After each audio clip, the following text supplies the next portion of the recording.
You move here and literally first thing, nobody cares about who you've been, Yeah. right? Like, literally nobody cares. I was really hitting an existential crisis. Legitimately, I've had to scramble for every piece of attention and credibility that I've gained since I've come here. Even getting people to want to work with you as an intern, for example, still goes like, who are you again?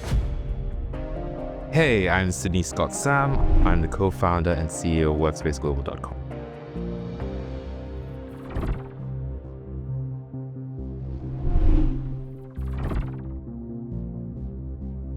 It's shocking how much effort goes into just living a normal life. You're building everything from scratch. People doubt you. I didn't anticipate the influence of the color of your skin as well. And I don't mean it from just necessarily like a racial perspective, but that is actually a real thing. So you appeal a little bit more to specific groups over specific groups, things like that. And I was like, I've never experienced this before. This is very interesting. Africa has its own version of grit, but here where every hour counts,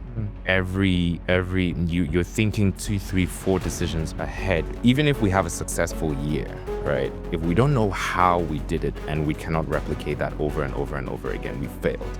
That's the way we think about it. Talk me through your business. So did you bring your business Workspace Global into the UK, or was it? I see. Yeah. So let me draw the thread. All right. So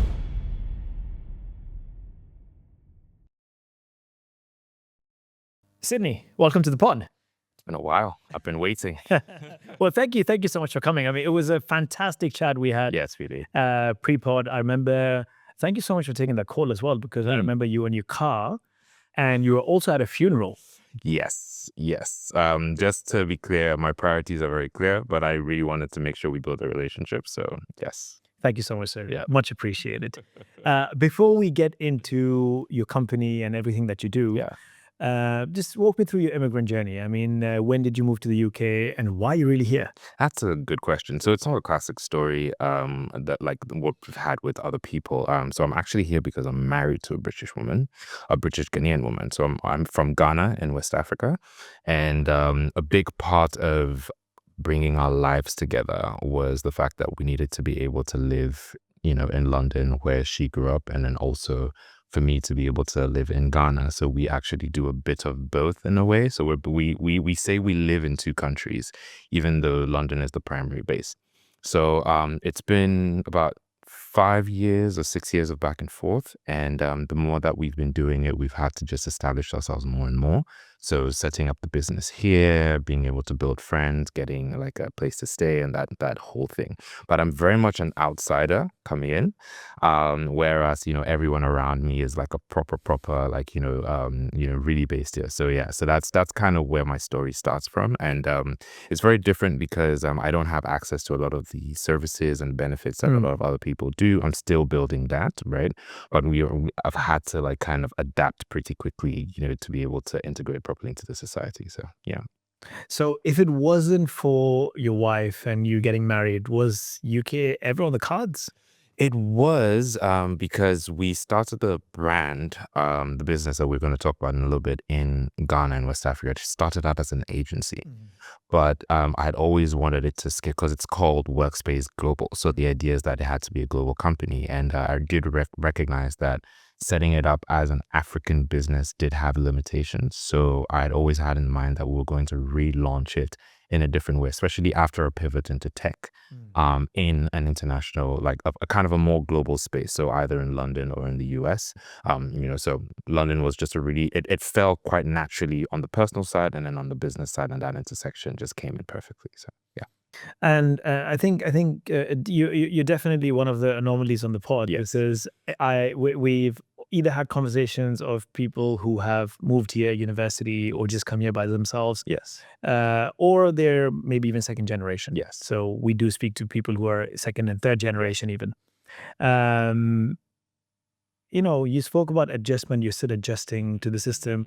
Does it get easier because you have a wife who's British, who was born and raised here? Yes, it does. It does. So I think I do have somebody who's helping me navigate, because if I was doing this by myself, I would literally have absolutely no clue.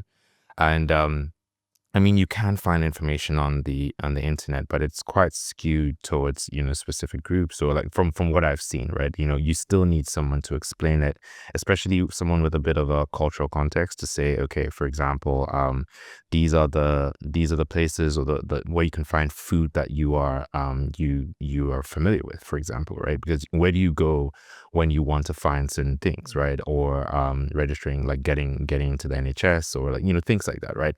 So especially when I am coming from Ghana in Africa, and it's very different. The social structures are different. The political structures are different. All the infrastructure is completely different. So, just that, having her just tell me, hey, we do this, we don't do this. This is what you should look out for. This is what you should even aspire to, has been very, very, very helpful, I would say, So yeah, I've been blessed. I've been blessed. And talking about the whole, navigating the city, the laws of the land, Yeah, they say, because I obviously can relate because I moved here as yeah. well, just around maybe. So you came in 2020 or Yeah, probably post COVID. post? So yeah, post COVID, yes. Okay, So yeah, gone in back and forth since okay, then. Yeah. because I was here on the 19th of March 2020. Like I think it was maybe a day before or a few days before we went into lockdown. Yeah. Wonderful. So I can, as for me, I think navigation was a little bit harder Yeah. because the whole world is shut. Yes. But yeah, so definitely I can relate. Mm. But then just a question on that. Mm. So before this, what were you doing in Ghana before this? I'm just going to try and understand that and then talk about the Our navigation bit context. again. Okay, Yeah. cool. Yeah. So if I take it way back, finished university at the age of what, 20. Rebelled entirely from what my parents wanted me to do in terms of getting out of a stable job. I was like, okay, I'm gonna go into entrepreneurship. It's what I'm going to try and do. So started out as a freelance designer. I actually had my first business in university. It completely came to a shutdown. It failed. But that inspired me to ensuring that entrepreneurs around the world would never struggle with being able to show up properly, because people didn't want to work with our business, even though it was very viral at the time, because we didn't position and structure ourselves properly. Like our branding was messy. We didn't have a website, things like that, right? So because we couldn't secure corporate sponsorship because it was an event company, we ran out of cash. Then I became a freelance designer. Then I started my own agency. So it was actually, I've been running a creative agency in Ghana that focused on global companies that were coming into Africa and wanted to integrate their messaging and their communication and their visuals to the African context, right? So that's what I'd been doing. Built a team up to about 30 people. It was fairly successful, well, very successful business, I would say. And then, so that's kind of what I've spent my time doing: navigating entrepreneurship, getting through like being a toxic leader, becoming a better leader, losing money, cash flow, all the terrible things that happen in that time. Also having moved out of home, because here in the UK, people move out of home very early.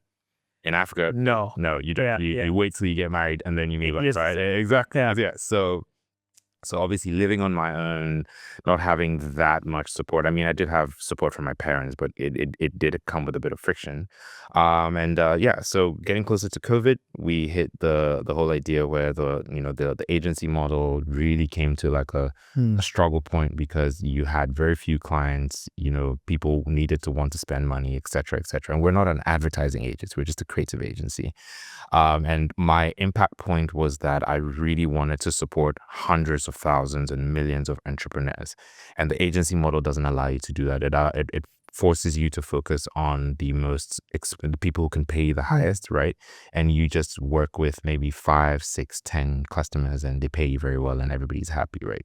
So firstly, COVID, a complete shutdown in terms of business, but also I was really hitting an existential crisis regarding like, what is actually my purpose? Is it just to serve like rich corporations, or is it actually to make sustainable impact? And that's where that pivot happened into this new tech platform, AI backed, blah, blah, blah, blah, blah. So we'll talk about that in a second. But that's what my life was before the UK, just building this amazing thing and amazing first version of the business in Ghana. Yeah.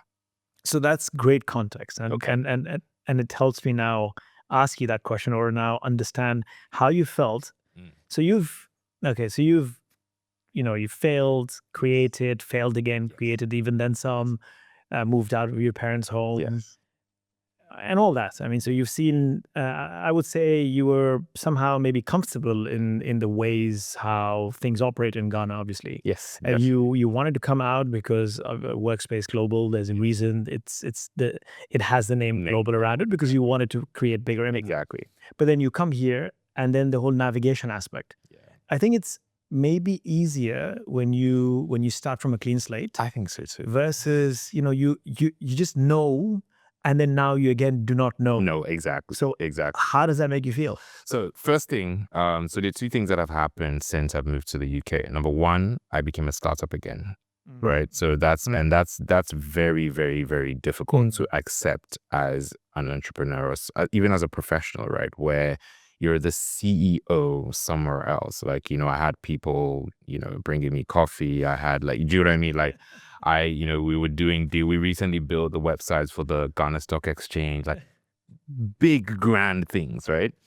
And then you move here and literally first thing, nobody cares about who you've been. Yeah. Right. Like, literally nobody cares. I mean, I do know quite a few good people. So I'm very close friends with Izzy Obing, MBE. Yeah. So they're having people that I watch their journeys and see what is possible. But legitimately, I've had to scramble for every piece of attention and credibility that I've gained since I've come here. Even getting people to want to work with you as an intern, for example, still goes like, who are you again? Yeah. So that's been quite interesting. And the interesting thing also, because I don't have as much access as others, where other people are able to access capital or government initiatives and things like that that are supporting business. I mean, there is some kind of advisory support that you can access, but then there are also certain things that I can't access, right? Because I'm not really from here. So that's also been, very, very interesting. And then on the flip side, on the personal side, I came here as a married man, which has its own incredible dynamic in terms of its play on entrepreneurship. So firstly, just let me illustrate. In Ghana, we recently finished our 3-bedroom home. We own a place, we have cars, we have lots of things. You have a nanny, you have a house help, all of that stuff. And you come here and and I have a 2-year-old son now. And so I'm cooking more than I've cooked in my life. With my wife and I have to swap roles. So, because we both work remotely, that's a part of our policy. We only take on remote work, and because my business is global, I'm able to work remotely, but it's still a very pressure cooker kind of schedule. So, hey, you're going to handle breakfast, then I have 2 meetings here, then you take him, and then that and that and that. So there's that kind of switch. And then you have to put date night in her calendar to make sure that that's happening. It's shocking how much effort goes into just living a normal life, whereas we could outsource a lot of these things, both on the personal side and the professional side. So that has also been a major friction point, like access to some of the things that people say is much easier here. The market is amazing, I'm not gonna lie. I mean, I've been exposed to some of the biggest names in the world, since I came to London. But then also on the flip side, you're building everything from scratch. People doubt you. I didn't anticipate the influence of the color of your skin as well. And I don't mean it from just necessarily a racial perspective, but that is actually a real thing. So you appeal a little bit more to specific groups over specific groups, things like that. And I was like, I've never experienced this before. This is very interesting. So yeah, so it's been a struggle. But again, I like discomfort. I think I read this book. I think it's the art of not giving an F. Yeah. The orange book. Yeah. And it indicates that struggle is the one thing that makes life meaningful. So I just kind of tune my mind to the idea that, you know what, it's all good. It's hard, but it's all good. So yeah, so that's kind of been my experience. Yeah. We can swear on the pod, by the way. So you're talking about this something out of not. I generally don't, but yeah, that's all right. That's okay. That's okay. I think the book should be behind me somewhere, by the way. I think I can see it. That was one of the perhaps one of the first books I read within a day. Yeah, I was just as soon as I was through first 2-3 pages, I was just hooked. I was like, oh my God, this is bloody crazy. So struggles, adjustment, and it's interesting also because of your family dynamics, and I can appreciate as well, because if you look at different parts of the world, India again, particularly house help, all that. I mean, obviously you've got much more affordable labor, Of course. which means Yeah. everything that Exactly. becomes that much more accessible and so on. Exactly.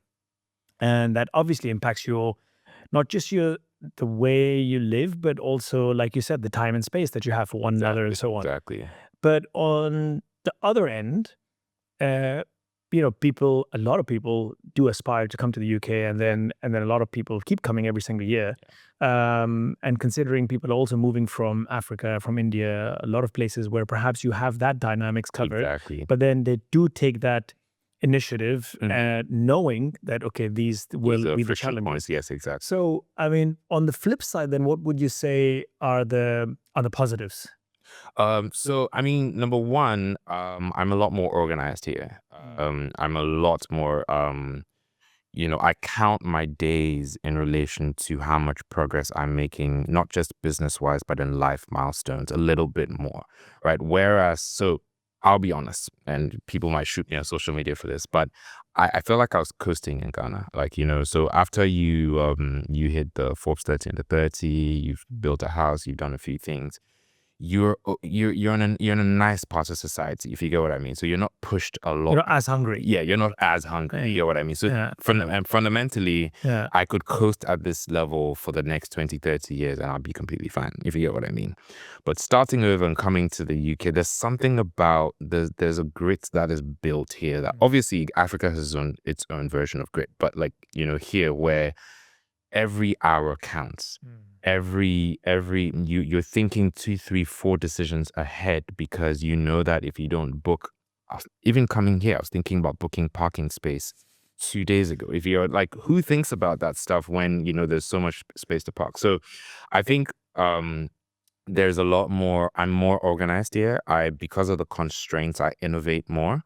You're a little bit more tactical, a little bit too strategic as well. So like, I know like I'm 2 degrees or 3 degrees away from anybody that I wanted to meet in the UK.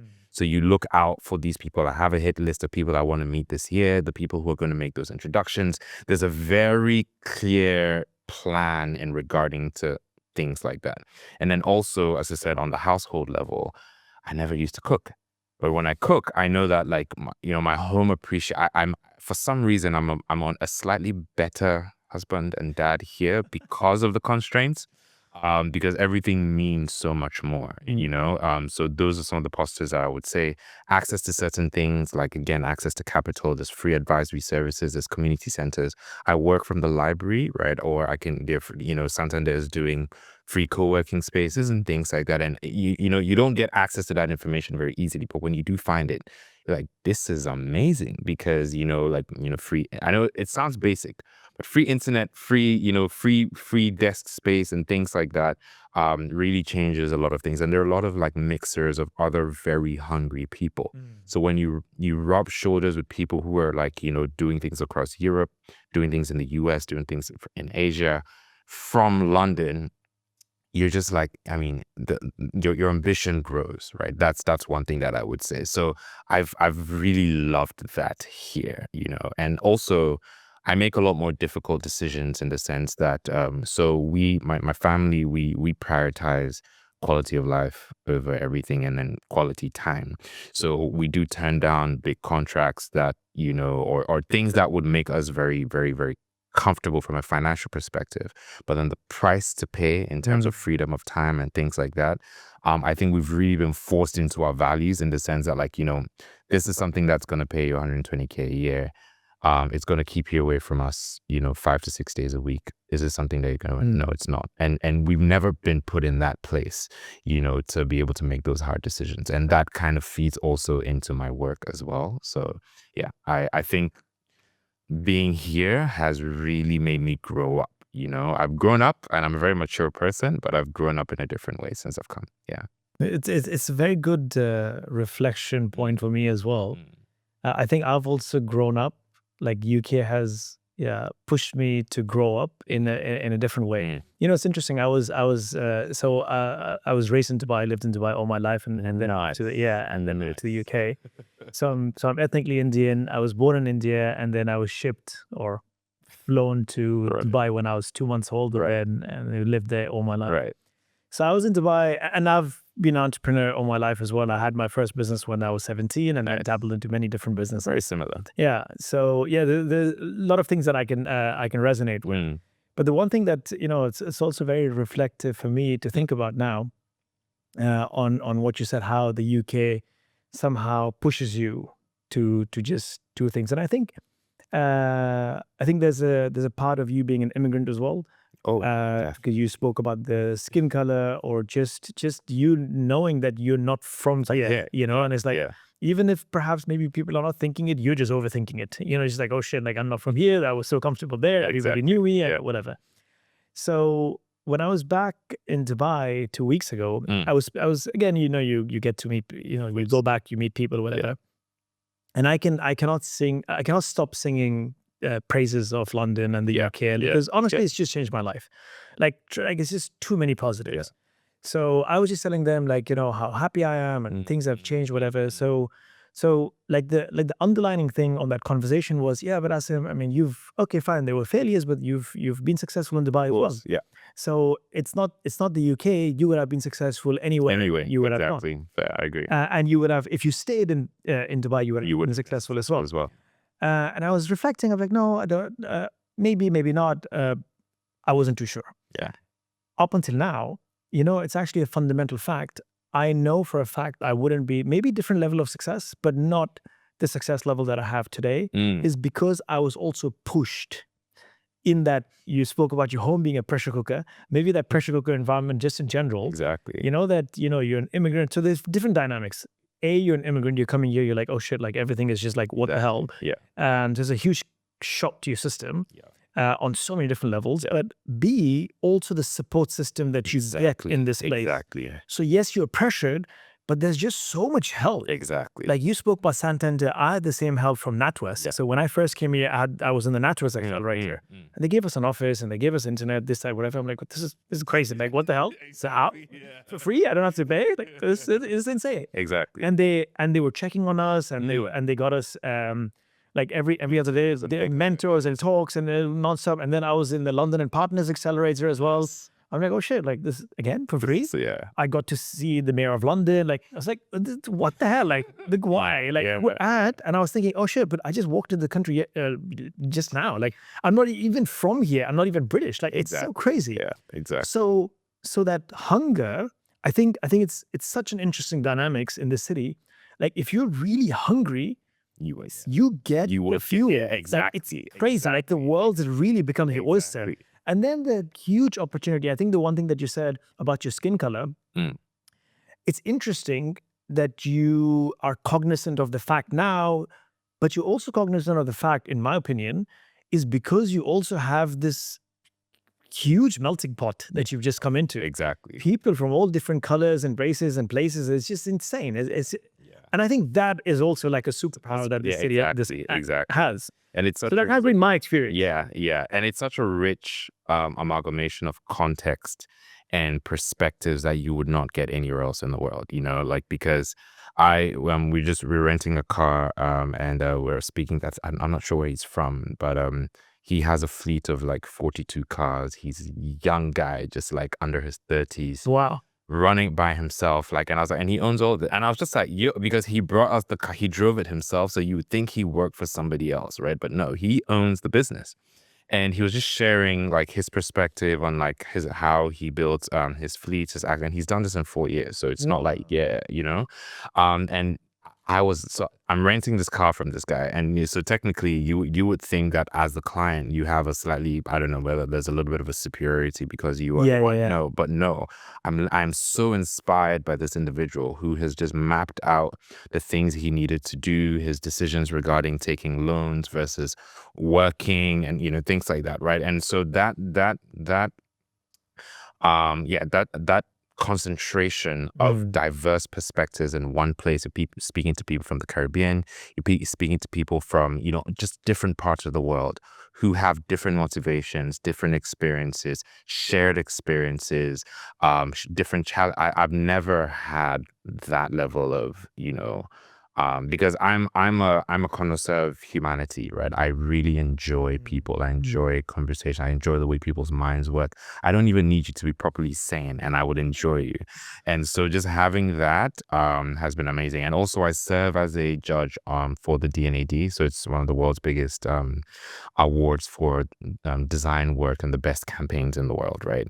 And again, I would never have had access to that if I wasn't here, right? I was a recommendation from a friend, and just assessing the way the ideas that people are coming up with, just, from here and all around the world, it's just insane. So for me, if you put a brain like mine, which is just hungry and is like a sponge and just wants to be able to absorb in a place like London, That's it. it's beautiful. Yeah. Yeah. Yeah. And I think that's why when you look at innovation, when you look at the progress in economy, Yeah. I mean, there's a huge correlation. Yeah. The foundation and the support system. That's why another reason I'm here is because of that whole startup ecosystem. Yeah. So of course, when you look at Dubai, and Dubai is at the forefront. When you look at Middle East, but in my opinion, especially when I started out, this was about 6-7 years ago. It wasn't as it is today, Rich as now. but the UK has also become that much more richer. So it's just night and day difference, I So would say. and the ability to get to learn from so many different minds, I think is just so beautiful.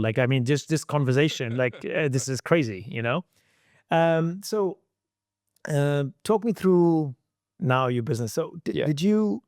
So the idea was to bring your business Workspace Global into the UK, or was it? I see. How did it all start? I see. Yeah. So let me draw the thread. All right. So first business failed because access to that kind of support was not readily available. It probably was there. I just didn't know where to find it, right? In terms of helping entrepreneurs show up properly, especially because the world has become so competitive.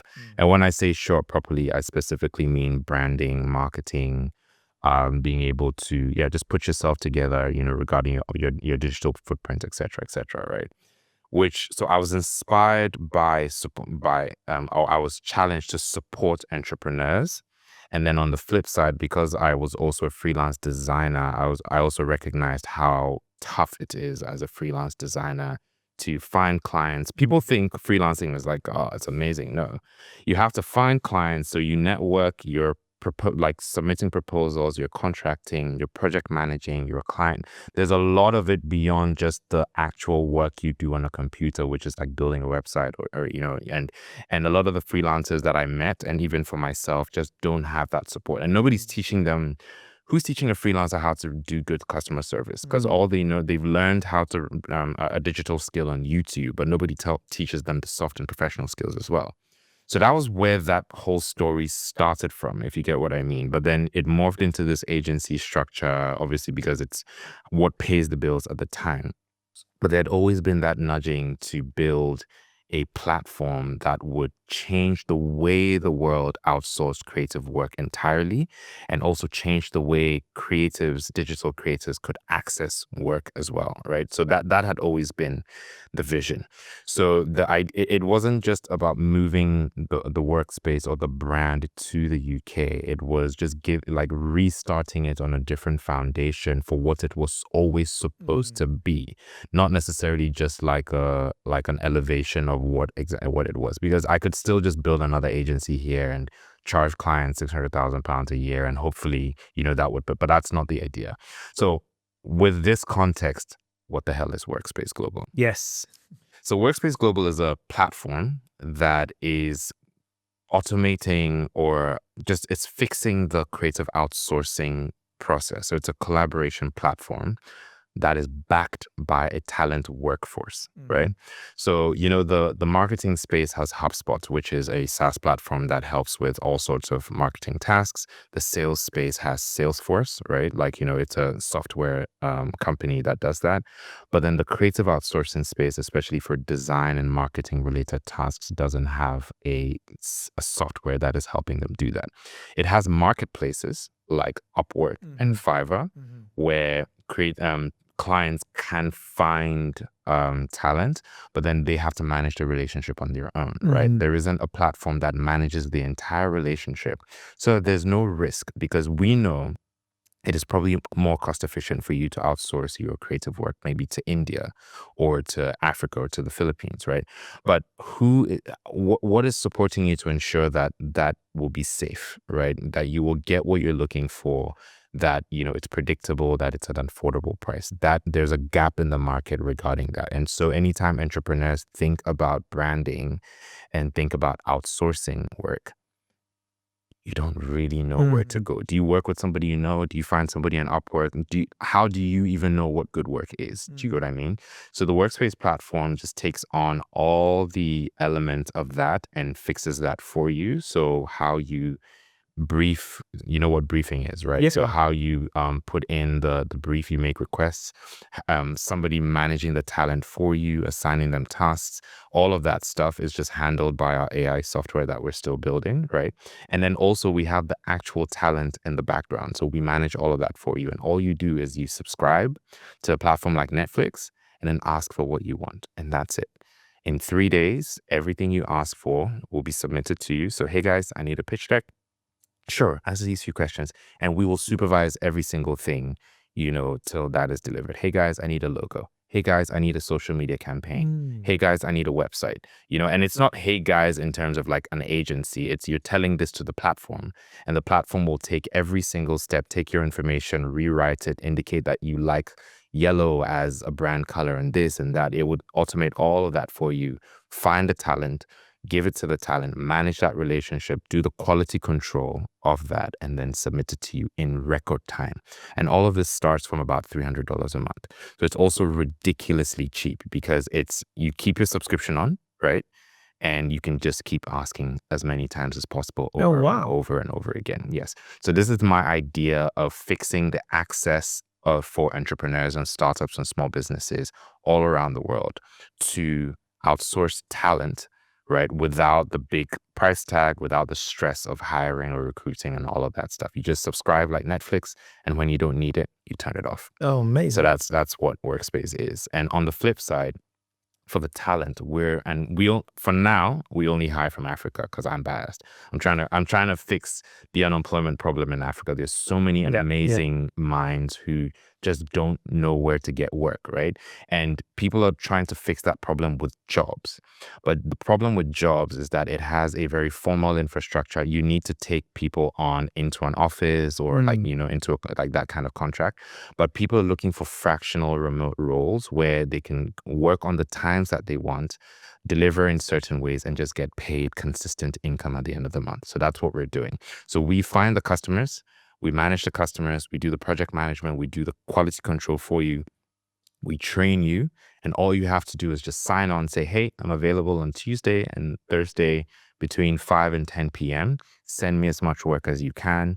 I'll accept it. When I deliver, I get paid at the end of the month. That's basically how that works. So now people who are pregnant, people who are in school, people who live in remote villages, as long as you have access to the internet and a computer, you can make money, at home. And we're currently averaging reasonable amounts of money, where in Africa it goes very far, right? Earning $400 a month can like really support somebody's livelihood. And that's the beautiful thing. So we're trying to recruit or support 100,000 entrepreneurs by 2030. And we're trying to hire and, service 25,000 creative talent in Africa. We're going to push it to millions, but that's what we're doing right now. And it's all managed by an AI backed platform that, just because to be able to manage those relationships, like, hundreds of thousands of people making, everybody's asking for a logo today. How do you even make sure that's possible? And that's what the platform does, to be able to solve that. Does that make sense? It makes absolutely. Okay. Oh, and this is genius, by the way. So you spoke about the freelance problem and the buyers problems, company entrepreneurs and CEOs. So I can relate on. Yeah. I can relate on the other side. Obviously, Yeah. I kind of know the freelance problem as well because there are quite a few people that I personally know. Yeah. And you're absolutely right. I think social media romanticizes the whole freelancing, entrepreneurship, whatever. Exactly. But the reality, expectation versus reality, this is always the case. Exactly. And I think one of the biggest aspects also, the more freelancers I speak to, is also, especially in these days, is loneliness. Yeah. So not being a part having a of a community. collective, Exactly. not being in a community. Exactly. And it's tough because of social media or whatever, remote work. The freelancing space has also become so much more bigger, but that also means that much more competition. Exactly. I mean, getting work on Upwork is not just Not exactly. It doesn't happen like that anymore. Yeah. We've been working with freelancers, and those freelancers have now, and we've been working because we've built this relationship many years, trust this, that, whatever. Yeah. So we've been dealing with them directly. Yeah. But now they've asked us to route everything through Upwork only because it's very difficult for them to get more job, and they want to route, so pay money to Exactly. They don't mind paying money to Upwork Just now, to get their just to profiles. get Yeah, their profiles out. exactly. It's just like it's become very competitive. easier. So Exactly. so I can appreciate that side. And from our end, wow, it's a headache. It's a headache. Where do you find people who are and it's and then it's paralysis by analysis. Also, it's like, oh my god, like every profile looks exactly. I'm just so confused. It's like a minefield. Exactly. And then the problem is, so I don't know if you're solving this problem. The problem is also that the relationship management. Yes, I think the relationship management more than anything else. It's just like I mean, somebody's sitting somewhere. Exactly. As I don't know. Are they awake? You know? Are they asleep? Are they sick? And are they doing the right job? And then timeline, the communication. There's just culture differences. Yeah, and then we're just like, oh my god, just let's get rid of the headache and just hire somebody in-house. But then that is again another challenge. You actually don't want to do it, but you also don't have a choice not to do it. So exactly. I mean, this is just fantastic what you're doing. So I thought initially before I spoke to you, I thought, okay, you're a marketplace, but no, we're not a marketplace. Maybe you are, but you're not. No. Yes. So you're an aggregator, but I'm not. So I'm not speaking to freelancers. I'm speaking to you. Yes, you only speak to one human being. Right. So you get a project manager, and then the platform. So we're also building an AI customer service agent who can also support you like in real time at midnight if you want it, right? But yeah, so it's just one person that you speak to, and that's it for the entire relationship. I think if we think about it, if we actually break it down, the reality is most agencies forever almost have been working in that model anyway. That is. You're just officially saying it. Yes. And you're also saying it from a place where you somehow you've also digitized it. Exactly. Which is fantastic. As bringing AI into the play is fantastic. Exactly. You're also doing it from a place where, okay, you're looking at, I know you said you're biased when you're looking at Africa, but I think it's not only from bias. Oh, we're trying to open. Yeah. It's also super important. Of course. And now in this day and age, we have the opportunity to actually uplift a lot of communities from that perspective. Exactly. So a lot of agencies have been doing that outsource model since a long time, and then just having that front face in the UK, in the US, and so on. Yeah. But when you speak to them, they kind of hide that information as well for whatever reason. But I think it's great that now there's full transparency. Exactly. I actually know your model, and I'm dealing with you. So you take care of my headache. Exactly. And then you're just my one point of contact. Exactly. I think it's brilliant. And as I said, so the agency, so technically it is still the agency model. Right. But nobody has been able to do it at scale. Yeah. Right. At this scale where you can work with if you are 1,000 people signed up today, we will be able to service everybody with that level of intentionality and support, so agencies don't have that. And as I said, at $300 a month, that's people. That's right. Because I'm gonna have a chat with you after the pod, by the way. This is amazing. Exactly, because our competitors, like we have amazing brands like Superside or Design Pickle, are starting at $5,000. Wow. Right, you get it. And as a small business, even if your business was doing very well, to pay that $5,000 a month for a subscription for a company, like it's a lot, right? But for $300, I can manage that. Do you get what I mean? And we're changing the lives. Like a lot of listen, the way the people who understand the platform are milking it, because I can get so much stuff done. They're more confident. So we're now also supporting agencies as well. So we recently launched an agency product. So we're like, hey, you go find your customers. You can white label us. Just have your subscription for maybe $500 a month, and we'll service all your work for you. So like these agencies are a lot more confident to say, hey, I have a team of 20 people. Because with their subscription, Do you get what I mean? Yeah. So they have that ability, and they have so much more range. And we're just the wholesaler. We're like, our price will never change. It's still the same. It's on our website. Amazing. Charge whatever you want. Yeah, you can handle this. We don't do strategy. So we only do execution. So that's the interesting thing. We only, we will actually do the building, and we actually build apps now.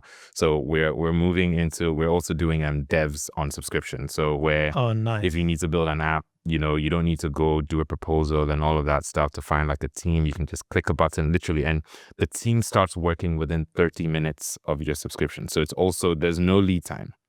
Do you get it? As long as you're able to provide the information that our system asks you for, we will start working immediately. And you can predict and say, this will be ready in 1 week. This would be ready. Do you get it? Like that? There's that level of precision regarding that. It's a pretty amazing platform, I would say. Yeah. And big companies are starting to get in on it as well. So their marketing teams and marketing managers are like, sure, you think like this is an insane task you've given me? Just give me the budget and I'll just go subscribe to this thing and just fuel that work. You get it? So people are using it in very interesting way. Nonprofits are using it as well. But my heart is for the entrepreneurs. So like that's the people that we set out to support. Yeah. I'm just feeling so bad now, Sydney. I wish I spoke to you about 2 weeks ago, because for the pod, I just built a new website and all that, and I promise you, Sydney, I'm still going through the pain. By the way, I'm just thinking, okay, shit, can I just somehow end that? And so much pain is communication more than anything else. It's back and forth communication, and then the time, obviously is money, and then it's a little horrible. Yeah. But yeah, we will 100% have a chat after this pod. So just explain to me your positioning, and so the agencies now somehow become your channel partners. Yes, basically, we're not meeting. So they can white label you this fan. So that's your one. So from your go-to-market strategy, so that's your channel partners, right?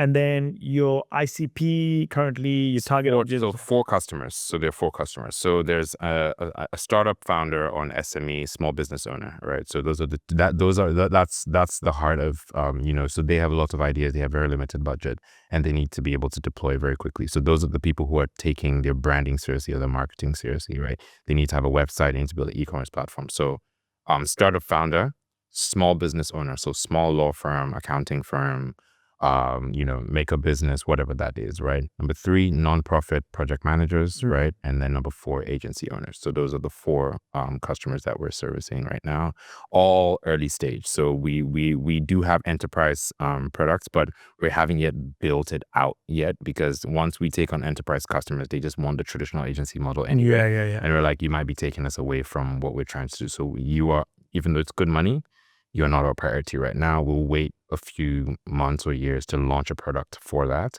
But yeah, so it's early stage businesses or growth stage businesses, probably turning over less than $1 million a year.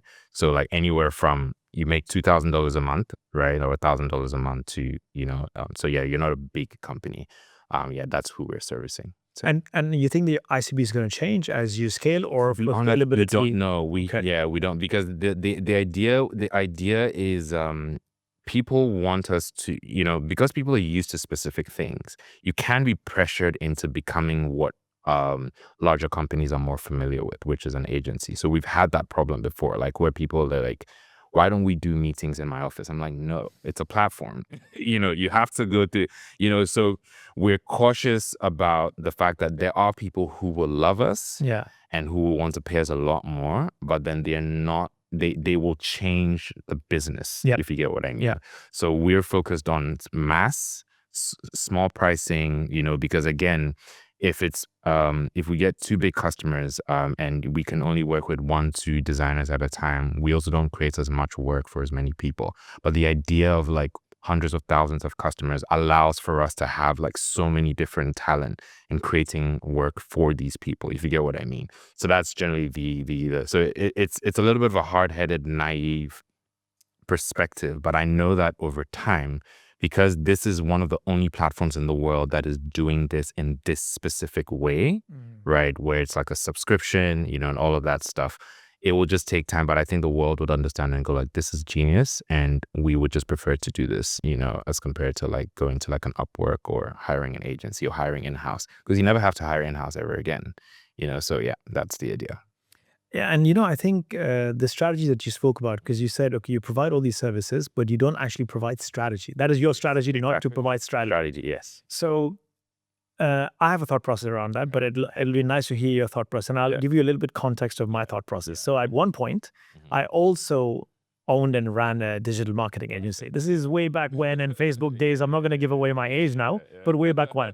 So yeah, so why don't you provide strategy?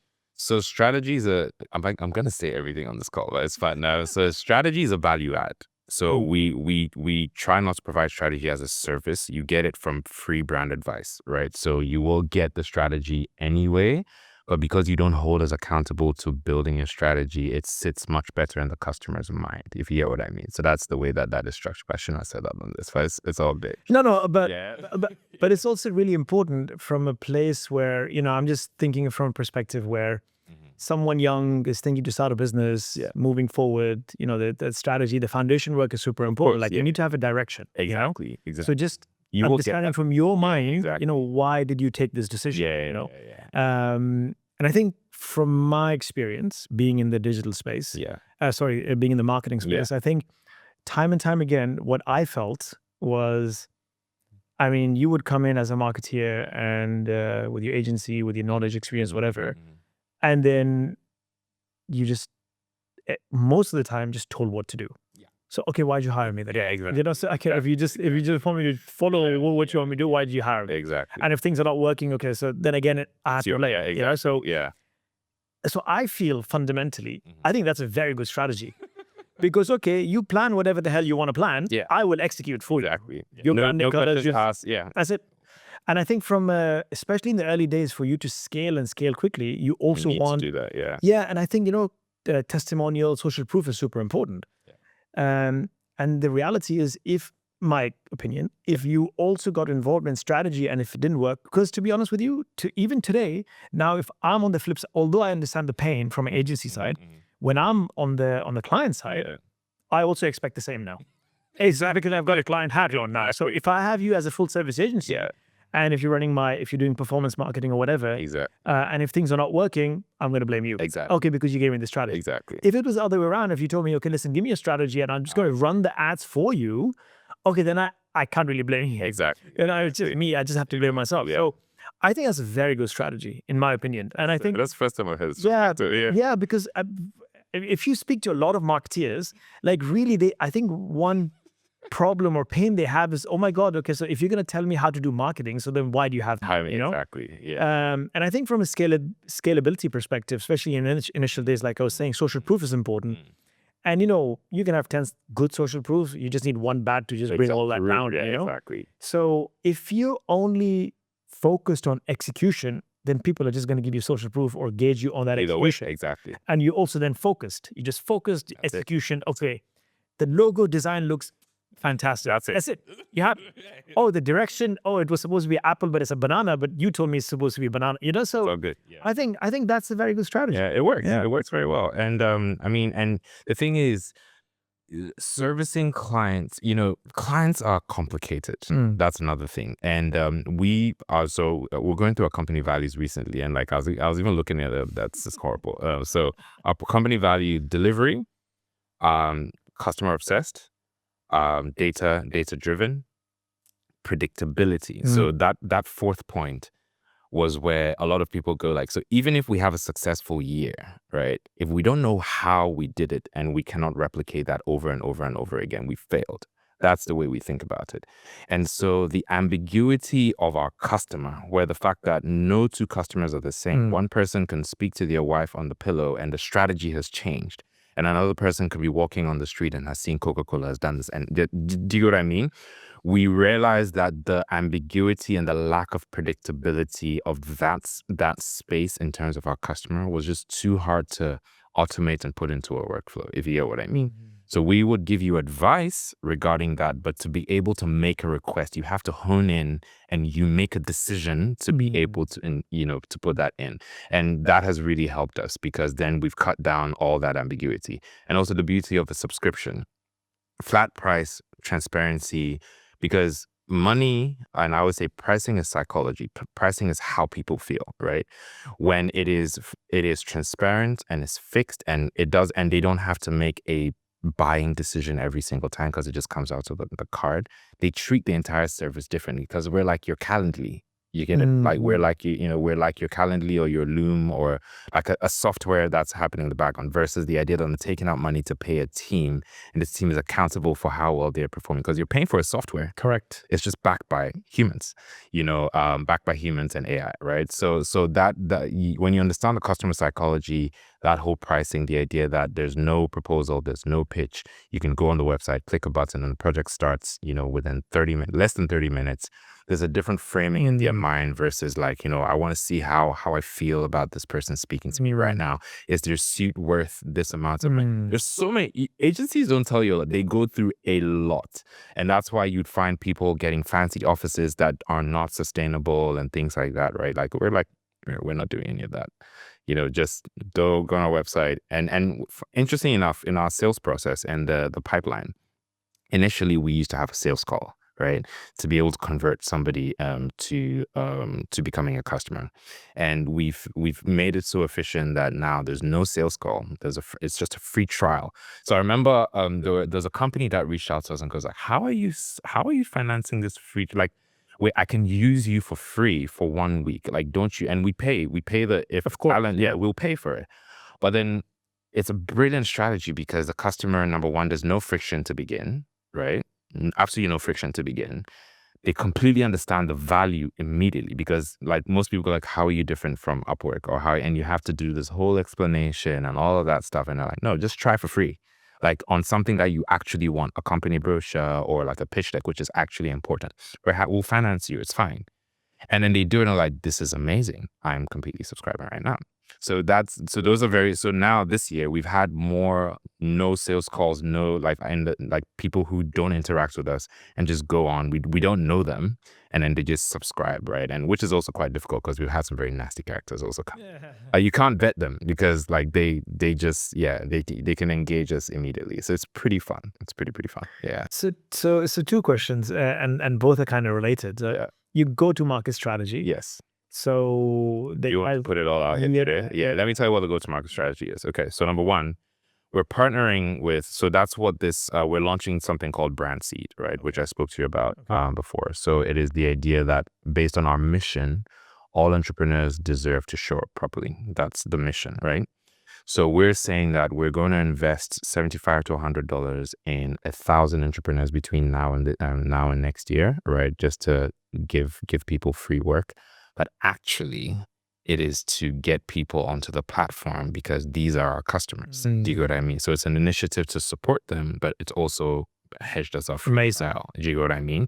So we're pushing our free trials in different ways, partnering with, we just had a conversation with, I don't want to mention some of these partners, but some very big organizations. We're pushing all the way to Y Combinator and Techstars if we can, right?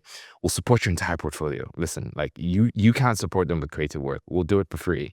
We will match you with some funding, like things like that, right? So we're just pushing a lot of traction onto the platform through lots of free work.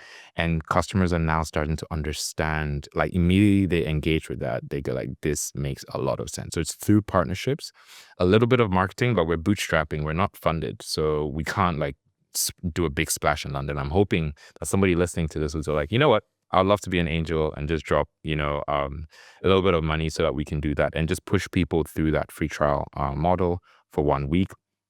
We know our conversions, we know our investment, and we've seen the ROI, right? So that's generally the idea. So it's a startup communities, marketing communities, chambers of commerce, people who have like incubators, accelerators, things like that. We're partnering with all these people and like, listen, if you want to support your portfolio, just come to us. We'll support you for free. And that's how we're getting pipeline in. So yeah, so I don't know if you can see the position. Yeah, that's how it works. Yeah. So then now that works because your free trial is working. Yes. So that's very well. On the free trial, is there like a learning curve now for people come in? Because the free trials sometimes can be a hit and miss. Yeah.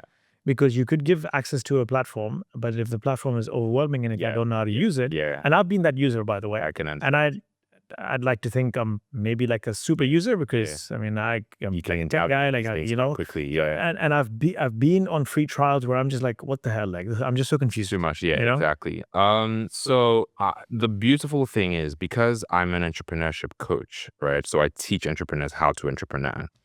I keep telling people that your platform has nothing to do with the platform. If you focus on the tech and the UI and the UX and all of that, I mean, UX, yes, but most people are obsessed with the idea that their product is a platform, right? Mm. We've learned very early that our platform has almost very little to do with the value that our customers actually are looking for. Our customers are looking for convenience, low price, predictability. Like there's certain things that whether it was a platform or not, we could literally have run this service through WhatsApp and they would have been fine, if you get what I mean. So on the basis of that, we strip back a lot. And our platform is like four cubes. Like it's very simple, very Okay. basic. You don't even experience the platform when you're making the request. So like as soon as you pay, it just asks you one question at a time for 7 minutes, right? That's it.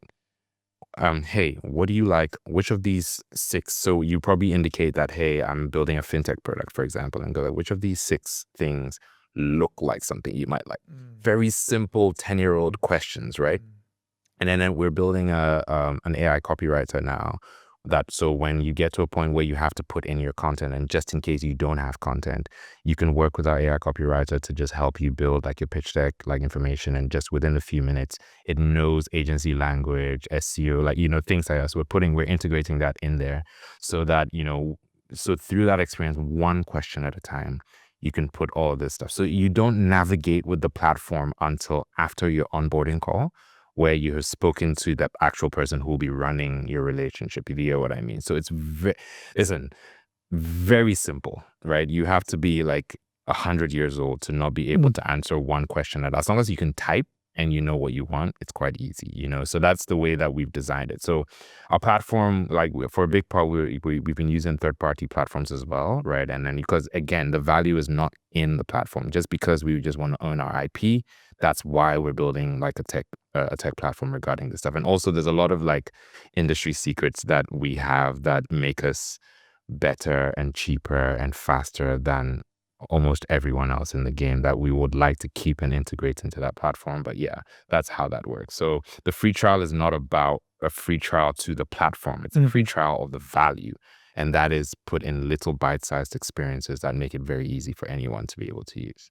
That makes sense. I mean, because the real value is the infrastructure at the back end that you build. Exactly. I mean, your platform is just a vehicle. Yeah, I mean, it's just it's just the avenue from where I can actually get access to that, which you build in the back end. Yeah.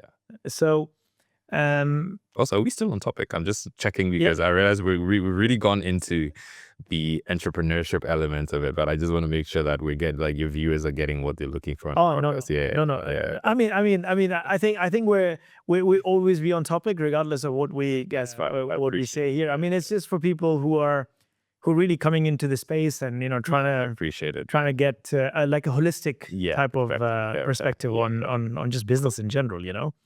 Now, because you said you also teach entrepreneurship, if this was a little bit more complex platform, again coming back to the free trial, what would you advise people? So I mean, let's say if it's a somehow complex, because you spoke about Salesforce and HubSpot. Let's say it was like a CRM. Then what would you do? It's a hard one because you have to understand your customer, right? If your customer is comfortable with, so number one, customer right now, there's the industry in terms of the tools available are so vast, right? The simpler you are, the better. And so if you're offering a complex platform, a complex service, then you're going for a complicated customer and a customer who has a lot more patience, right? So you need to invest a little bit more into the sales process because that sales process is going to involve like an onboarding, a workshop, all of that stuff. So before they get to the platform, they're quite prepared regarding that, right? And a free trial model in terms of our free trial has to do with like the quickest route into the platform. But if your platform is complex, that would actually create a negative customer experience. You get it. So you want to slow that down, have a few more conversations before getting into that. So that's one thing that I would say, and then also like workshops that are infused with teaching people how to use your platform. So a value that they already need. So for example, if it's like a HubSpot, like why you need to automate your performance marketing, like a workshop like that, and then you infuse the use of your platform into that, so that that way you're pooling your customers together, you're teaching something they actually want to learn, and then you are softening the blow of the complexity that they're going to go through, but then you need to charge them a much higher price, Correct. because you can't do all of this for $300 a month. You have to, do you get what I mean? So there's a trade-off, right? We're happy with $300 a month times 50 people. You probably want like $1,500 or $15,000 a month from one customer, which is completely different, and also we run a very lean team. So if I tell you about my burn rate, you're going to vomit, right? Like it's extremely lean. And the better our like AI and platform gets, like it's going to stay lean, even though like, they said Instagram and Telegram, for example, had very tiny teams. Oh, yeah. Right? That's literally what we're building. So, and people think because it's like creative work, we're going to hire like, 100 creative direct. No, I've hired 2 creative directors. I'm downloading their brain into an AI so that they can predict these things. And then, yeah, you get what I mean? So that's the way that we're going to, so we will stay cheap. The point is to stay cheap. But for other businesses where it's more complicated, it's completely okay. Just understand your customer and understand your customer pipeline. And that requires a little bit more prepping the customer before exposing them to the product. Otherwise, you would create friction if that happens too soon. So yeah. And there's obvious, because you've spoken about AI quite a lot. And obviously, we all know AI is a big buzzword, and now AI agents have become a bigger buzzword. Yeah. But this idea that you had is before the rise of AI, exactly. ChatGPT, and all that. Yeah. So if AI did not come into the mix, how would the business be today? So we already built, there was a whole project that we did on Typeforms. I don't know if you've ever. Of course. Yeah. It took us a year to do that project, right? So we hired a creative director, one of the former an art director who worked with Coca-Cola some years ago. So big, they've done the World Cup and stuff like that. And we hired her for some time, and we would just spend time with her and go like, okay, so if a company was a makeup brand and they were focusing on older ladies, right? What are the images from Pinterest that you would pick to inspire your customer? Like, so we had to do those manual, and then we uploaded this huge intelligence database into Typeforms that would then get our customers. So for the customer, it's 7 steps, right? So it's like, what kind of customer are you? I'm a startup. What industry are you? This, and then it would then show you pictures, show you preferred colors and stuff. So it's like 7 steps.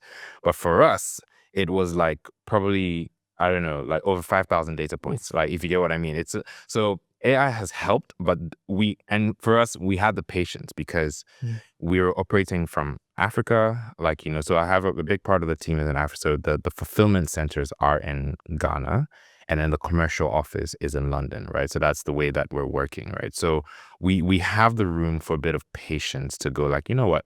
This intelligence is going to take some time. So that's completely okay, right? Whereas other people, so that's why I'm not worried about sharing some of these things on this call now, because the amount of work it takes to be able to build this infrastructure in the background, you need to be insanely obsessed with this problem to be able to do it. And I am, and I'm the sick guy who just keeps working on it, but other people are looking for the fastest route to revenue. So yeah, so that's how we would have used simpler tools like, Google Forms, Typeforms,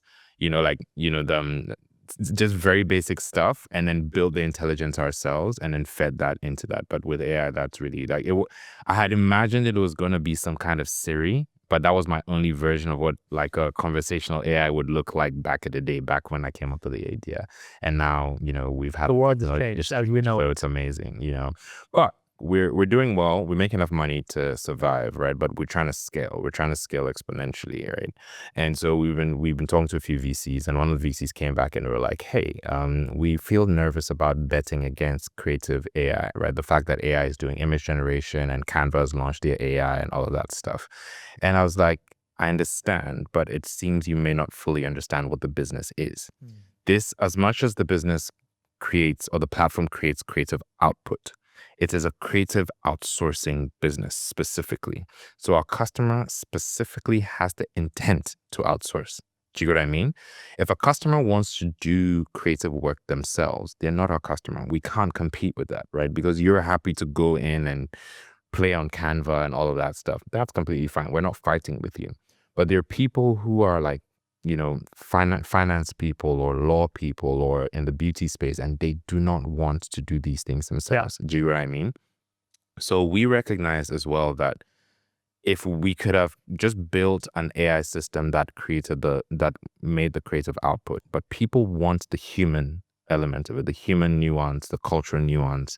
They want to have a relationship with the person who's managing their work. So we realized that, if you cut out the human workforce of that, number one, you're not solving what the customer is really looking for, which is outsourcing to a team. They want a team, if you get what I mean, who can pivot and and it's not only based on how well I'm able to prompt, right?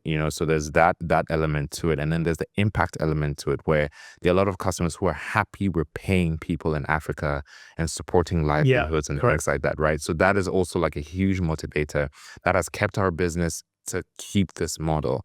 So if you're an investor coming in, and I'll tell you, I don't want to say our margins on, but when you hear our margins, there are very few businesses, because it's a SaaS model, right? Where it's like you're probably investing like 10% and your cost of sale, like your margins are like 90%. Like we're doing close to those numbers, right? But still very ethical, paying people very well, all of that stuff.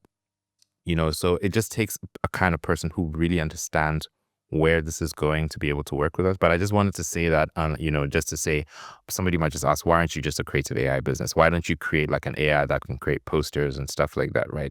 Because that's not what we're selling. We're not selling the output. We're selling access to teams. That is a very specific thing that people like. And I know the corporate world is changing, but that is something that is not going away for another like 5, 10, 15 years. And I'm quite confident. I'm willing to bet on that, moving forward. Yeah. It's interesting you said that, because anyway, I was going to ask you that as a question, because you talk about creatives, and a lot of people keep saying, oh, people are going to lose jobs. There's fundamental reality to that. Yes, it is. But that's how the world has evolved anyway. Yeah.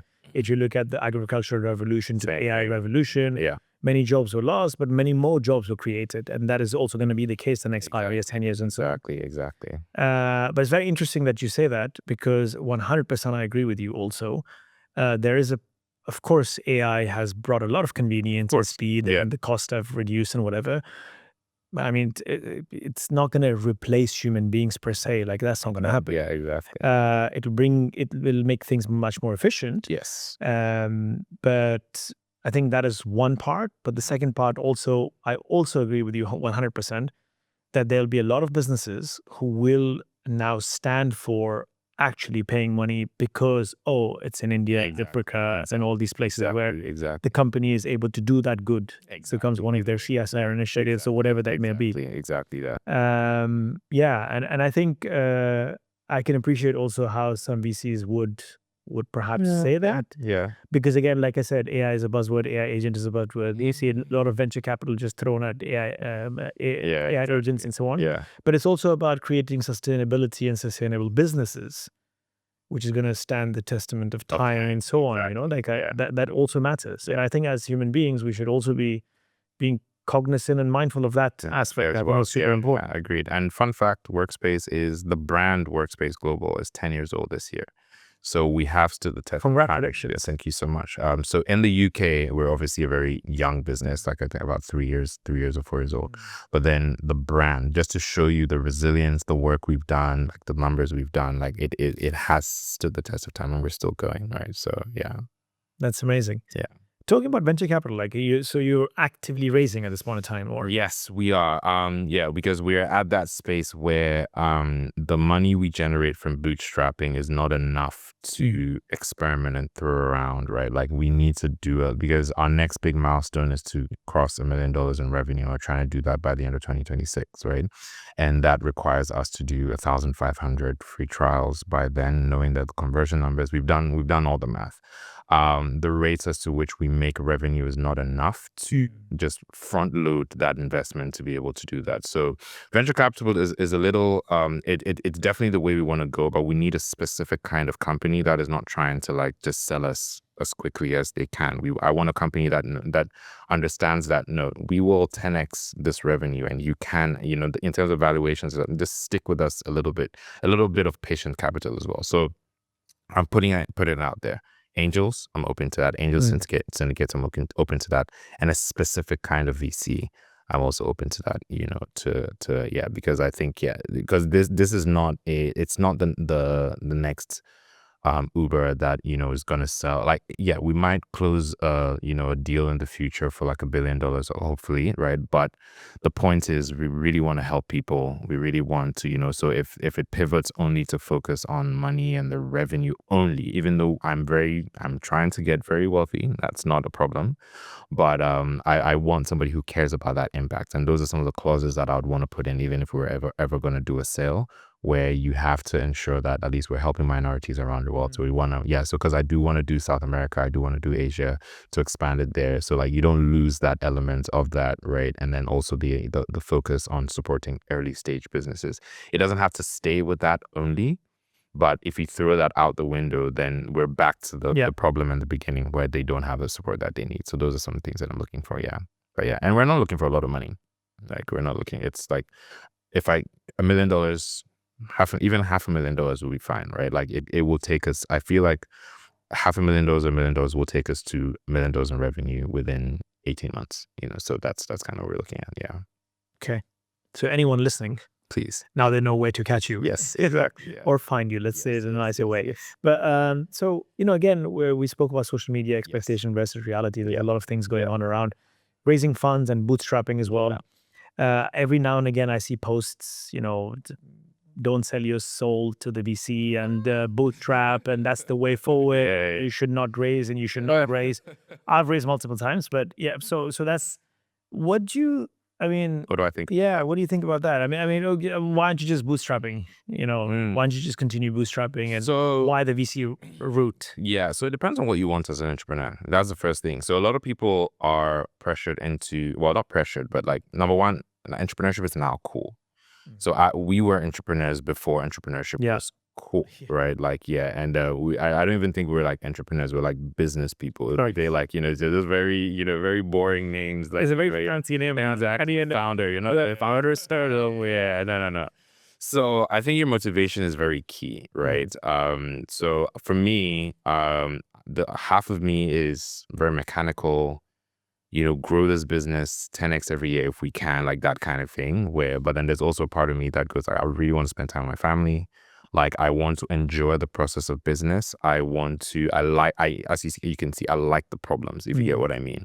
So if you're somebody who genuinely, like, it's part of your identity to have different challenges every day, make a good amount of money, but you're not trying to, like, be in like 12 meetings every day, speaking to investors and things like that, please go ahead and bootstrap, get some debt, and then build the bit, because it's about, the journey is about building the business. It's not about exiting.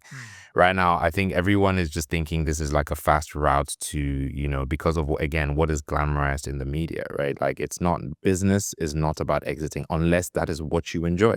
If that's what you enjoy, if you enjoy having an idea, building it for 1 year, selling it, and that's what works for you, that's completely fine. So that's the one thing. So if you're like, you really want to have a lot more control of your time and things like that, definitely bootstrap, get some debt, grow on that end.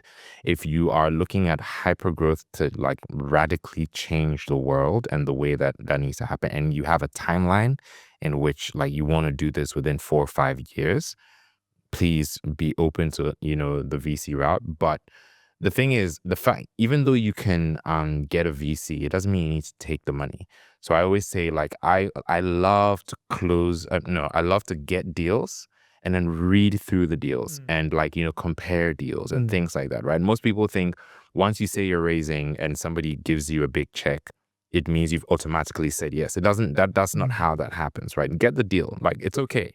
And just tell them, hey, I need to think about this, and it makes a great social media post. If you rejected $1 million and that it's such a great social media post anyway.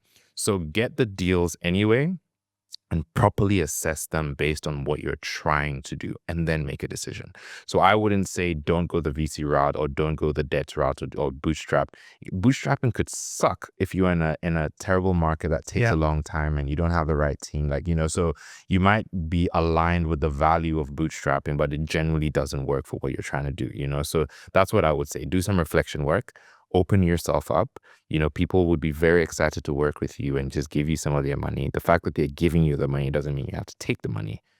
Think through those decisions. Always have more than one deal. If you can, get 2, 3, 4 so that you can at least choose, because you are the prize. As much as it makes it look, people with money look like they're the prize, right? Because there's like hundreds of thousands of people who are applying. But then if genuinely your idea is going to change the world, you are the prize, if you get what I mean. So just you can take a step back and sift through, I don't really like this, and you can negotiate, and they can tell you, no, we're not going to negotiate, and you realize that's a bad fit, and it's okay if it's a bad fit. They need to find what they're looking for, you need to find what you're looking for, and you turn that away. But if you can negotiate till it's a good fit, then yay, so that's the way that I think about it. And that's a really important message as well, especially that you are the prize. I actually like that statement, because people with money also need good operators. Exactly. I mean, it's a big money, problem. you don't make money by keeping it in the bank. Exactly. These people with money have to deploy the capital. Exactly. Because they have LPs to answer as well. They have to multiply that money. Exactly. So if you're a shitty operator, I lose. I would need you as a good operator. Exactly. If you look at deal flows for VCs, like, it's a tough job. It's for them to go through decks after decks after decks, and then finally hope that, oh my God. Even the ones you pick. Even the ones you pick, oh, please succeed, because, make us all money. And I think maybe this is a little bit contrary to popular belief or what's on social media, especially these days, bootstrap versus VCs. I didn't even expect to say this, but now that we're having a chat, and maybe I was a little bit biased because I've raised venture capital. And I think one of the biggest negatives that I see on social media is, if you raise from VC, you've kind of sold your soul, as in you're basically answerable to someone. The way I look at it is that it's a partnership. It's a partnership. I mean, and you have taken somebody's hard-earned money. And these VCs are also either employees or partners of the company. They're also doing a job. Exactly. Like, we're all adults, got in a room together, we've signed a contract together. Of course, you're accountable and answerable. Like, how you cannot just take the money and just, like, what are you going to do? Exactly. Yeah, just sail into the Bahamas. Like, that doesn't work, So how can you take money and then not be answerable? Yeah. So yes, it's like you rightly said, it's not for everyone. So that internal reflection is super important, and nothing is right or wrong, really. Like, it just depends on your perspective and what you want, and then that outcome is really important. And when you spoke about lifestyle business versus something that would potentially change the world, not that lifestyle business cannot. Exactly. Because what you mean, what's your idea of changing the world versus mine? Yeah, exactly. But I remember when I first initially started the company as well, and I was speaking to a few of the angel investors, and I got this advice, or, I had this conversation with one of the first angels who invested in our company. And I'm like, I don't know if I really want to raise VC one day. I might just continue maybe angels or just continue bootstrapping. She said, it really depends what you want. If this is a lifestyle business, carry on. Sure. But if you really want to have big impact, and that was from a mental health perspective, because I was in a very dark place. I came out of it. I really wanted to make a big global impact. She said, and you have to go through VC route. And again, there's no right or wrong. That was just my reality. Exactly. But fundamentally, there are reasons why institutions exist. Exactly. I mean, money pulls money. That's also reality, So the thing that you're saying I can resonate with, depending on how fast you want to grow, I mean, you need the fuel. You need the fuel. That's what it is. And if people who are putting the fuel, then tomorrow you've got deal terms and you're answerable, and if you have a board, whatever. I also think it's a healthy thing to do, to be accountable. Yeah. Because sometimes, ego also kicks in, So I think that accountability is also some sort of a grounding mechanism. Exactly. So you're grounded. It's not because the company has to be bigger than you. Yeah. It cannot be about you. Exactly. I wanted to add something really quickly, and this has really helped me. Number one, the fact that you're a founder doesn't mean you'd be a great CEO. That is a very interesting thing, especially because I started the business on my own, and then my wife is my co-founder. And it's not just like a nice, cute marriage thing. No, she's actually like very hard, accountable co-founders, which is how we're also able to get into the UK. But I will say that um, like I am an ideas systems guy. Like I build very efficient systems and things like that. And I know that initially the people side was lacking, right? Because people were part of a cog, right? Like they were part of a system, a pipeline, and they needed to perform at a specific level and all of that stuff, right? And therefore there were elements of like, I'm a nice person, but there were parts of my business journey where I recognized I was an extremely toxic human being because number one, I work at like an insane rate, right? And I'm very passionate about this business. And my thing is like, if you are not working at this level with me, you hate me. Like you actually want to destroy this business. So that was the expectation that I was putting on people. And another thing also is that like, not everyone has your mind. People, you can be extremely intelligent in one thing, and then the person you hire is extremely intelligent in another thing. But because you view everything from the lens of the way you think, you expect that everybody else does the same as well. So you hold them to those metrics. So those are things that like, everyone has to be a little conscious of, that the fact that you started a business doesn't mean you be great at running it. The fact that you're great at running a business doesn't mean you come up with the best ideas. Like there's always an element that requires a little bit of additional support, that you have to you have to check your ego to be able to do that. And that's just something that like, I think when I coach a lot of entrepreneurs, I just catch it. I'm like, yeah, you've come up with an amazing idea, but you'd be a terrible team lead, or you'd be terrible at investor management, for example, right? So some people can do it all and they know they need to raise capital, but they're not very disciplined with like, because they want to see their ideas come to life as quickly as possible. They're not managing risk very well. And the thing is like, sometimes an idea working out is more of a reflection on that person's competence and ability to come up with ideas. Like I am going to invest all this money into this idea because I make good ideas, but that's not how, like, so there are things that people need to really think through. And I've really learned that from especially moving to the UK, because £1 here translates into 15, 16, almost 18 or 19 Ghana cities in Ghana, right? And so every amount of risk I take with the money that we spend here has like a huge opportunity cost, back home. And I'm very conscious of that. So like I vet my decisions 3 times. Like I ask Abba, hey, like, listen, what are you thinking regarding this? I see this, am I thinking about it clearly, right? Like, because I've recognized that number one, in the past I did that, but number two, the mistakes are a lot more expensive, here. So that's just something that I also just wanted to share as well. Yeah. I love that. There's just so much resemblance. It's like, this is exactly what I do, by the way. It's such an immigrant thing to do. Like, I should multiply. It's so bloody expensive, But it's also very important. Yeah. We spoke about grounding, and it just 10x's your risk all of a sudden. You're like, oh shit, I need to be that much more cautious. There's also very important from an ego perspective, what you just said. It's not easy if you've started a business to then tell yourself, okay, you maybe not the right person to lead or to be the CEO, to be Exactly. I mean, that is also, that is leadership in itself. Yeah. And I think, if I'm not mistaken, it was Ben Francis, the Gymshark CEO. Yes.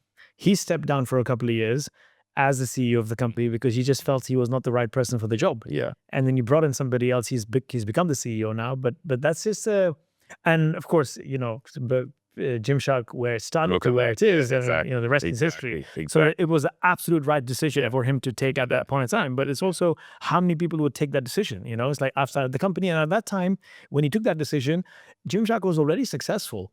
It was not a bad business. It was a growing business. It was a fast-growing business. Especially to take that decision at that time, it's just magic. And I was super impressed. And it's nice to hear that from you as well. And you're now trying to educate that to the younger generation. I think that's super important. Yeah. Keeping that ego in check, having that grounding, Yeah. just so that, again, thinking about the business, something that is bigger than you, I think that's very important, It's because huge. I mean, and then the reliance on, so many people are reliant to that to that business. You should be cognizant of the fact that their livelihoods connected to your business. It's not about you, Yeah. Although you started it, okay, but I mean that, and I think that is also beautiful. If it becomes bigger than you, that is when you've won. Exactly. I love that. if I were to ask you, next 24 months, Yeah. where is the business going? All right. So next 24 months, yeah. So we've probably crossed that thousand subscriber mark. So yeah, 1,500 subscriber mark. We've opened probably like an office here, and when we say an office, it's like we already have our, like, we work from spaces and stuff like that, but we want to create like an experience center that people can just come in, because it's a platform, it's very intangible right now, even though, so all interactions are virtual, but we would like to like have a space where we have something called the brand accelerator that we would like to just do small programs and things for our customers or interested customers to come and learn for free and things like that. We're looking for partnerships with some of the biggest ecosystem players or small ecosystem players, or even government, if the UK government is interested in supporting. Everyone is helping entrepreneurs get investor ready, but I don't think there's a lot of people who are working on go-to-market and marketing and branding, right? So we are also offering like that. So we're looking for more partnerships regarding that.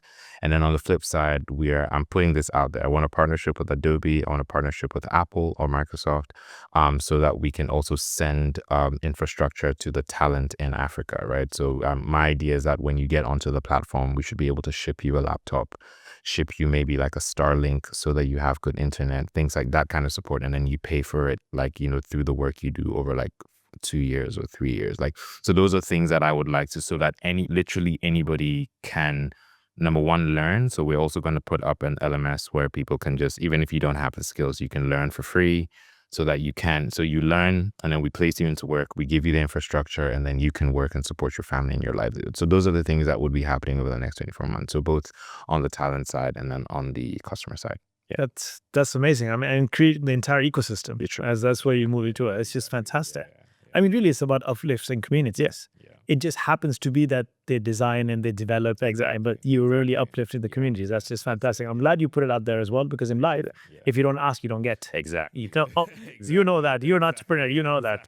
So You've Sydney, you've come a long way. I appreciate And I think you're doing beautiful things. It was an absolute pleasure speaking to you the first time when you were in the car, and at that moment I knew, oh my God, well, what an energy! Like I can't wait to have you in the chair in person. And I think, I think that experience in that virtual call is just 100x already. Now you're sitting in front of me, so I wish you all the best in everything that you're doing. Hopefully, whatever you've put your mind to the next 24 months, you achieve that and then some. I appreciate it. But if you were to now backtrack, okay, going back to that kid in Ghana who's just left his family home, what would you say to that kid today?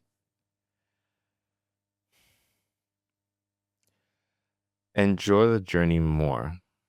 I think life is about living, and I was very focused on proving a point back in the day, because I'd taken a risk that was not approved, and I needed to show that I was worth and worthy of something. And so I was so hard on myself. Even like, listen, I could win a Nobel Peace Prize today, and it would just be another day, and I would just continue tomorrow. It's just now I'm a little bit more patient. But like back in the day, no matter what the win was, no matter what the fall was, like, I just did not care, or I didn't appreciate the moments as they happened. And I feel like if I did, number one, my journey would have been so much richer. All of this is in hindsight. Everything I'm sharing with you is just looking back. But then there were times where I didn't feel like I enjoyed my life. There were times I've written in my journal before that I'm not suicidal, but I get it.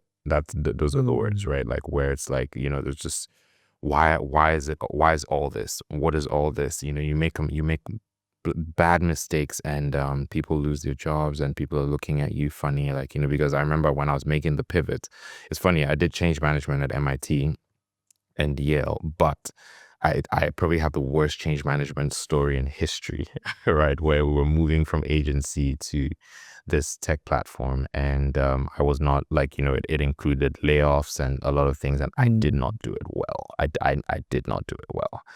So looking back, there was a lot that I could have done, like, getting people's buy-in, really supporting them with like good severances and all of that stuff. Do you know what I mean? And like, it harms me today. Like I think about it and I have trauma, and like, I want to call some of these people and just apologize, and they'll just be like, dude, just get out of here, So number one, really enjoy the journey. Like, be present, just recognize that life is for living. So the mistakes and the wins and the, like, it's all good, and you didn't owe it to anybody to do anything more than you needed to, like, even if Workspace never becomes a $1 billion company, it's been a remarkable journey.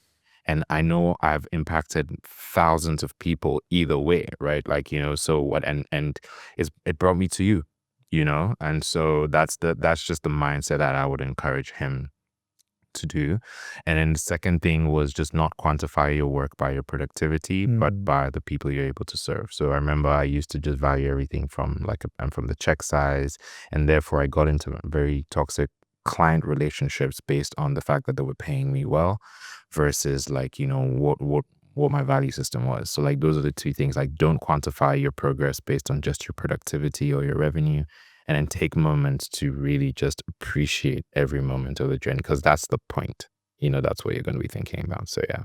And that's amazing, especially in this day and age. So your second point really is, how do you operate in life, and the first point really is how you live life. And I think it's really important, and I think it's a very important and on point topic in this day and age, because especially for the younger generation, because I think this is the most stressed generation that has been ever be, right? History of mankind.